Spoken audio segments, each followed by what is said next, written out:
Halo semua, saya Anissa Zahrani. Di sini saya akan membahas tentang kesehatan mental. Jadi, kesehatan mental itu apa sih? Jadi, menurut WHO itu, kesehatan mental adalah keadaan kesejahteraan di dalam individu menyadari potensi dap atau dapat menghadapi ketekanan hidup, bekerja secara produktif serta mampu memberikan kontribusi kepada komunitasnya. Di sini ada jenis-jenis masalah kesehatan mental pada umumnya. Yang pertama ada kemurungan atau depresi.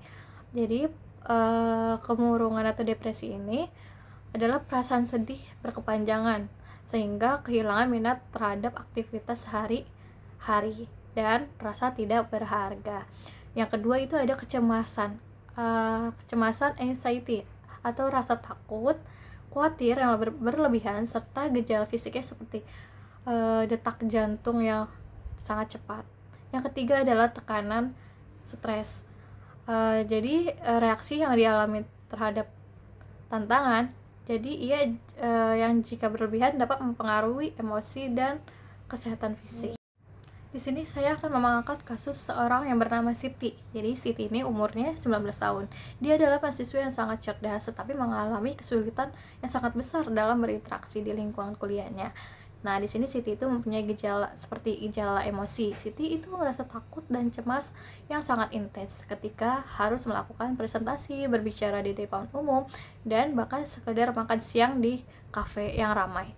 Jadi ia khawatir diperhatikan dan dihakimi secara negatif oleh teman-temannya. Yang kedua adalah gejala fisik. Jadi dalam situasi sosial ia mengalami serangan panik ringan, jantung berdebar sangat kencang, terus dan merasa sakit perut. Yang ketiga adalah gejala kognitif. Ia secara konsisten percaya bahwa ia akan mempermalukan dirinya. Misalnya, semua orang akan melihat tangannya yang sangat ngebeter atau saya pasti akan kelihatan bodoh. Jadi tingkah laku Siti ini sering menghindar kelas yang mewajibkan interaksi kelompok. Ia selalu duduk di barisan paling belakang, sering menarik diri atau isolasi sosial dari undangan kawan sehingga persahabatan mereka itu mulai renggang.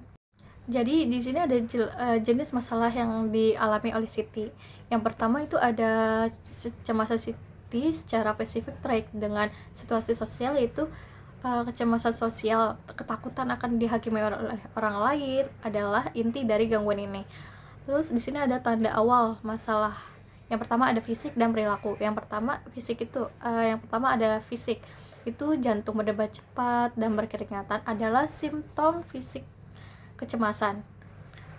Dan untuk masalah tentang perilakunya, ya, si Siti ini menarik diri dan menghindari kelas atau membolos adalah ciri perilaku yang menghindari yang memperkuat kecemasannya.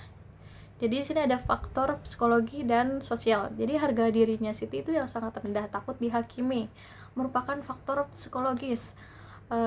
Kurangnya dukungan sosial akibat isolasi dapat memperburuk dan menjadi resiko faktor sosial. Jadi strategi coping yang tidak efektif, strategi coping Siti ini adalah menghindari yang tidak direkomendasi. Ia perlu mempelajari strategi seperti pernapasan lambat dan keterlibatan sosial yang positif. Selanjutnya ada cara penanganannya. Jadi menurut teori terapi psikologi kognitif atau CBT ini, fokus kognitif itu gantikan pemikiran si Siti ini yang berdistorsi. Saya yang akan bilang bodoh dengan pemikirannya, lebih realistis dan adaptif. Jadi fokus perilakunya, dia pemaparan bertahap, terapi pemaparan. Jadi Siti ini perlu diperkenalkan secara bertahap dengan situasi sosial yang ia takuti di lingkungan aman. Jadi langkah pertamanya yaitu harus berlatih berbicara di depan cermin. Terus langkah keduanya berpartisipasi sekali dalam diskusi kelompok kecil. Jadinya dia bisa mengungkapkan apa yang ia tahu. Yang ketiga itu adalah lakukan presentasi singkat kepada konselor atau teman terpercayanya. Jangan langsung di depan kelas, biar dia tidak kagok. atau tidak kaget. Jadi perawatan diri atau penanganannya ini yang pertama ada relaksasi. Jadi dilakukan teknik pernapasan atau relaksasi otot progresif sebelumnya menghadapi situasi sosial untuk mengendalikan respon fisik terhadap kecemasan. Terus membangun kembali jenjang sosial. Jadi Siti ini harus fokus pada kegiatan sosial yang kecil dan bermakna, misalnya minum kopi dengan teman baik dan mengatasi perasaan kesepian dan terisolasi.